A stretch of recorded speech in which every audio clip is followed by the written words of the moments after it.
No one had any idea what Kanye West would say when He claimed Diddy was tied to the strange and suspicious death of pop legend Michael Jackson. And Kanye wasn't using any kind of metaphor. He told the court that Diddy was part of a hidden group of powerful people and that this group may have helped bring down Michael Jackson. He mentioned Fahim Mohammed, Diddy's current head of security, who also worked as Jackson's bodyguard during the final days of his life. Kanye described Michael's scary last phone call in detail. He said Michael knew someone was after him, and Kanye insisted Diddy was behind it all. This wasn't a breakdown. It wasn't some wild theory. It was a serious warning. In this video, we'll explain Kanye's shocking courtroom statement, look at the evidence, and explore the dark web of people that could change everything. The courtroom was already filled with tension. The jury had heard upsetting things for days, and it had clearly affected them. But no one expected what would happen when Kanye West showed up. He wore all black, no sunglasses. His hands shook slightly, but his voice was strong. Kanye stood on the witness stand, like he'd been preparing for this his whole life. "I'm not here to talk about music," he said. "I'm here to talk about a murder." The crowd gasped loudly. The judge told everyone to be quiet, but the mood in the room stayed intense. Kanye calmly said he wasn't only there to talk about Diddy's actions. He was also there to talk about Diddy's role in what he called a plan to destroy Michael Jackson. This wasn't just gossip from tabloids. This wasn't a rumor whispered backstage. Kanye said the same people who tried to have him put in a hospital through his ex-trainer, Harley Pasternak, were also involved with the people around Michael during his last days. He pointed right at Fahim Mohammed. Fahim, now Diddy's top security man, had been hired as Michael Jackson's personal bodyguard just months before Michael died in 2009. Kanye said Fahim wasn't just hired to protect Michael. He was there to make sure Michael stayed silent. Kanye said that the people who once warned him to keep quiet or disappear gave Michael the same warning. "If you go against us, you won't even make it to the stage." Kanye said both he and Michael were given that message, even if the words were different. But Michael didn't listen, and neither did Kanye. Then Kanye dropped a major shock. He said he had heard Michael's final voicemail. He claimed the Jackson family let him hear it in private. In that message, Michael sounded scared, breathing heavily, and whispering like someone might be listening. The last thing Michael said in the message, according to Kanye, was, "Tell them it's Puffy. He knows he's here." The courtroom froze. Jurors looked frightened. Diddy grabbed the edge of the table, while his lawyers urgently whispered to him. Kanye calmly repeated, "Michael knew." As he continued, Kanye talked more and more about someone many people had never heard of, Fahim Mohammed. Most people didn't know much about Fahim's past, but Kanye said he wanted to expose who this man really was and why he was so close to both Diddy and Michael Jackson. Kanye asked a chilling question. Why would the world's most famous person, Michael Jackson, trust his life with a 20-year-old who had almost no experience in security? When Fahim was hired, he had just finished college at Sacramento State. But not long after that, he was in charge of security for the most famous and most targeted celebrity in the world. Kanye said something even stranger. Michael didn't even pick Fahim himself. According to what came out in the 2011 trial of Dr. Conrad Murray, Fahim got the job through people in the music industry. And those people had ties directly back to Sean Combs. Kanye said Fahim had been working with Diddy for a long time, even if it wasn't always official. And his job with Michael, Kanye said, was more about watching and controlling him than keeping him safe. He told the jury that Fahim had access to everything: Michael's schedule, his medicine, his staff, and even his fears. Then Kanye added something even more troubling. He said Fahim once gave a speech at the famous Wharton School of Business. Kanye said this was a bad sign, because schools like Wharton often have ties to military intelligence groups. Kanye didn't flat out say that Fahim was a spy, but he hinted at it strongly. What kind of bodyguard gives speeches at Wharton? Kanye asked the jury. Not one with a gun, one with a mission. He repeated some rumors he had heard, that Fahim had helped get rid of computer files and deleted security videos from Michael's house after he died. And now, Kanye said this same man helps Diddy run his business empire. He mentioned a lawsuit by someone named Lil Rod, who claimed that Fahim was the tough guy in a group doing illegal things. That lawsuit said Fahim was the guy who could make people and their problems disappear. First, Michael Jackson, Kanye said. Then me. Who's next? Then Kanye changed the subject to something he had only hinted at before, but had never explained so clearly in a courtroom. he started talking about handlers. Mysterious people who are placed in the lives of famous people to control, pressure, and silence them. Kanye said his own handler was his former trainer, Harley Pasternak. He said Harley once sent him a message saying he would send him back to Zombieland if he didn't obey. Kanye looked directly at the jury and said, "That man threatened to lock me in a mental hospital just because I wouldn't do what he wanted." Now ask yourself, what happens to people who don't play along? And he linked Harley and Fahim together. Two different handlers, two different artists, but both had the same goal: to control. Kanye said Michael Jackson also had someone like Harley. But this person didn't just talk about giving him drugs. This person had access to his house, his medicine, and maybe even his life. Kanye showed how this kind of thing kept happening. Michael gained power when he got ownership of half of Sony's music. He went against big names like Tommy Mottola. He spoke out in public. Then suddenly, he was sick, drugged, and dead. And all that happened while Fahim Muhammad was in charge of his security. Kanye said he became famous and powerful too. He went up against big companies like Adidas, the Glammies, and Balenciaga, even against Jay-Z. He refused to stay quiet. And suddenly, people were telling him to go back to Zombieland, locking him in hospitals, cancelling his deals. In his words, he was turning into a modern version of Michael Jackson. But Kanye wasn't finished. He said other artists who stood up too tall, spoke too loudly, and had too much pride, like Prince, DMX, and Whitney Houston, also said they felt afraid before they died. "You don't have to take my word for it," Kanye said. "Just look at the pattern. They silence us and they smile while doing it." The jury sat in silence. One juror even looked like they were about to cry. Diddy didn't say a word, just stared straight ahead. His face showed nothing, but his body looked tense. The judge called for a short break, but the damage was already done. Kanye's testimony was about to take an even darker turn. He started telling the court about something a member of the Jackson family had told him. Michael Jackson made a final phone call just a few days before he died. It was a voicemail that had never been released to the public, but the family had saved it. Kanye said the message was full of fear and worry. "I don't feel safe," the voice said. "He's here. I know he is. They're trying to take everything." Kanye then shared the last and most terrifying words from that voicemail. "Tell them it's Puffy. He knows he's here. Please protect the kids." People in the courtroom gasped again, and the judge had to tell them to calm down. But those words had already hit hard. Kanye said the call was made to someone close to Michael, but they didn't realize how serious it was at the time.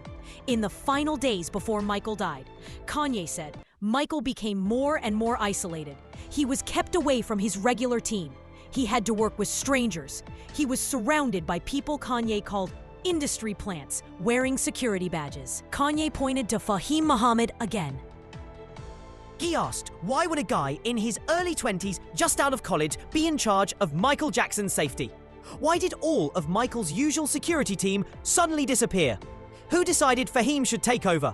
And why? Kanye mentioned something that many people had missed. The cameras at Michael Jackson's home stopped working the night he died. That same house, which was supposed to have tight security, suddenly had no working cameras. Kanye said the footage was deleted. The cameras were down, just like in Diddy's tunnel, where video also went missing. Then Kanye shared a theory that shocked everyone. What if Michael wasn't supposed to die from propofol? What if there was a different plan, but something went wrong? What if someone got scared and ended it too soon? He talked about the huge amount of money involved. Michael's music was worth billions. His upcoming tour was expected to make history.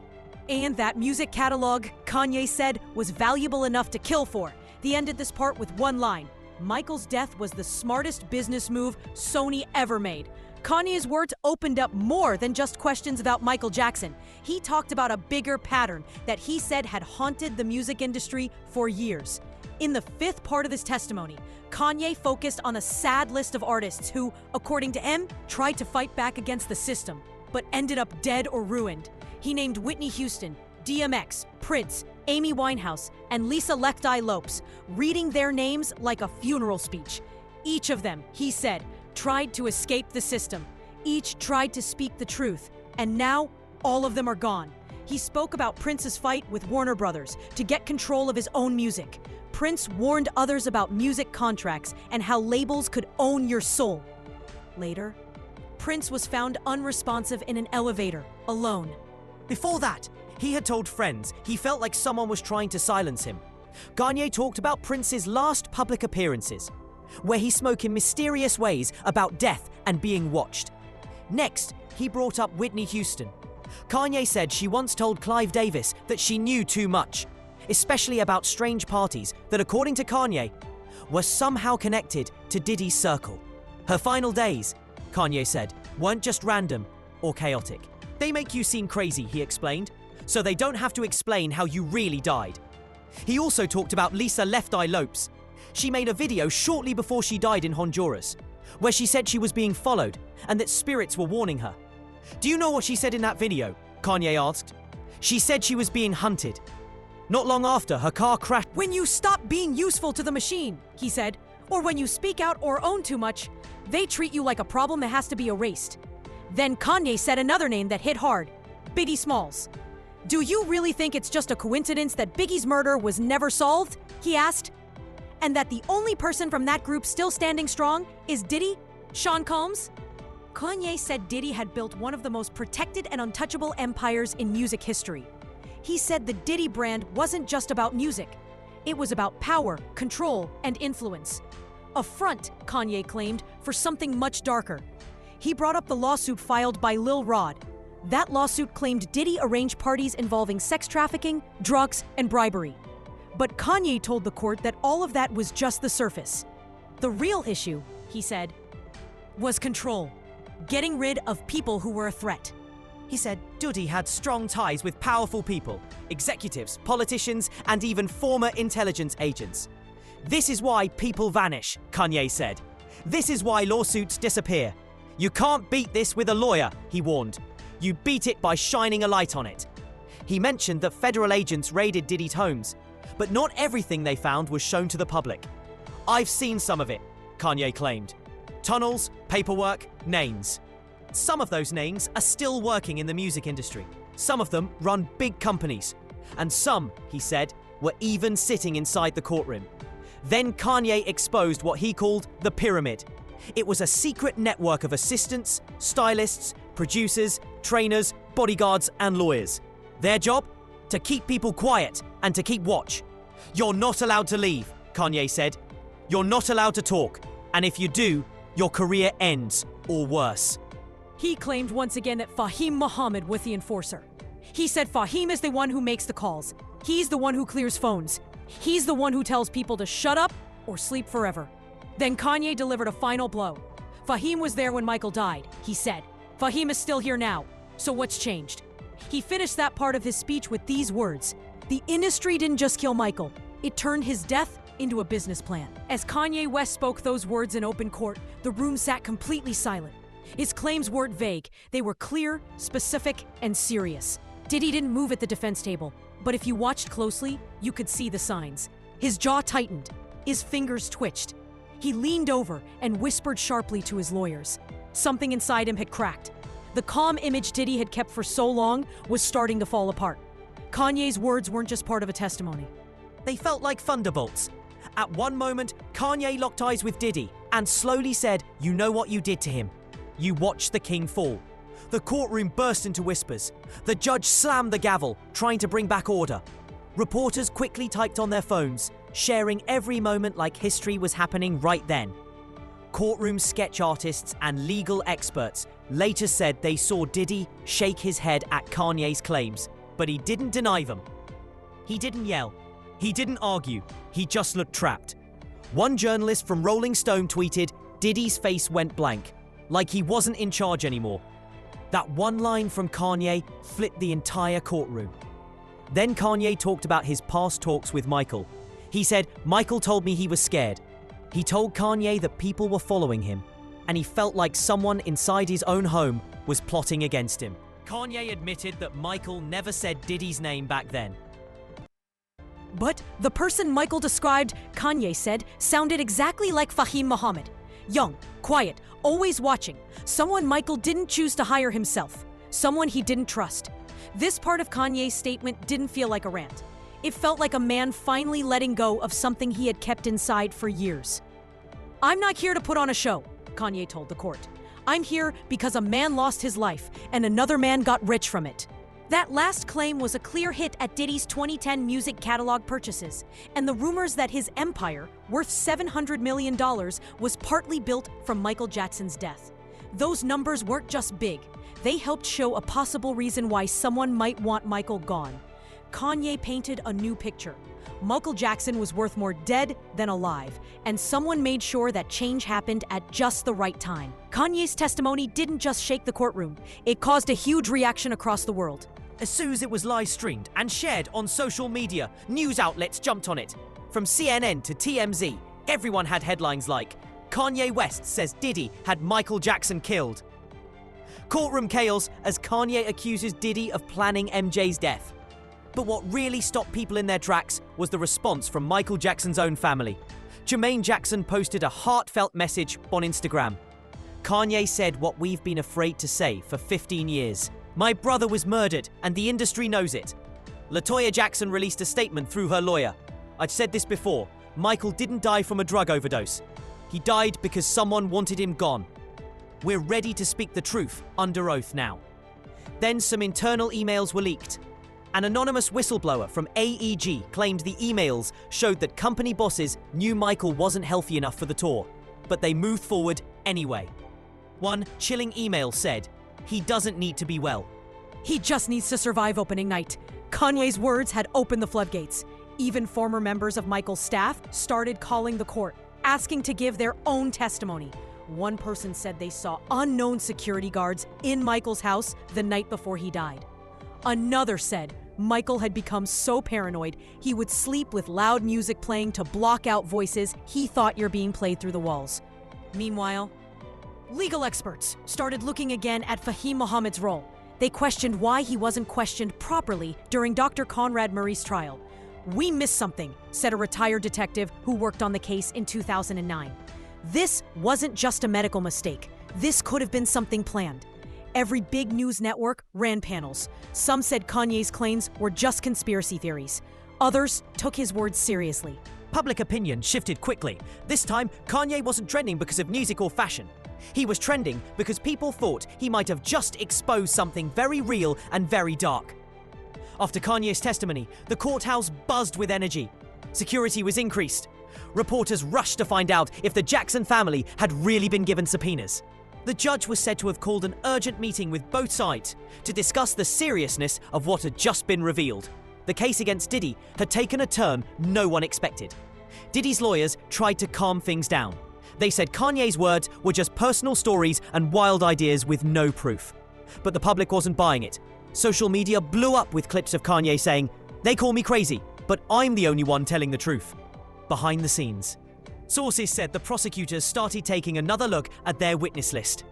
Fahim Muhammad, who had kept a low profile, was now being talked about everywhere.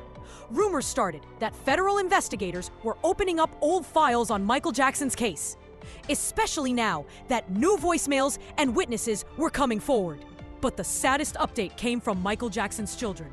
Someone close to the family said Paris Jackson had told her friends she didn't believe her dad's death was an accident. Prince Jackson reportedly posted a tweet, later deleted, that said, "My father feared the industry, and now I get it." This trial had become about much more than Diddy. It had turned into a judgment on the entire music industry, its secrets, its hidden past, its need for control. And Kanye West, once seen as just loud and unpredictable, had now placed himself right at the center of this moment in history. The final question hanging in the air was, will this change anything? Because if Kanye is telling the truth, and if Diddy had any role at all in bringing down the greatest entertainer of all time, then this trial isn't just a legal battle, it's a moment of reckoning. Subscribe for more updates. Thanks for watching.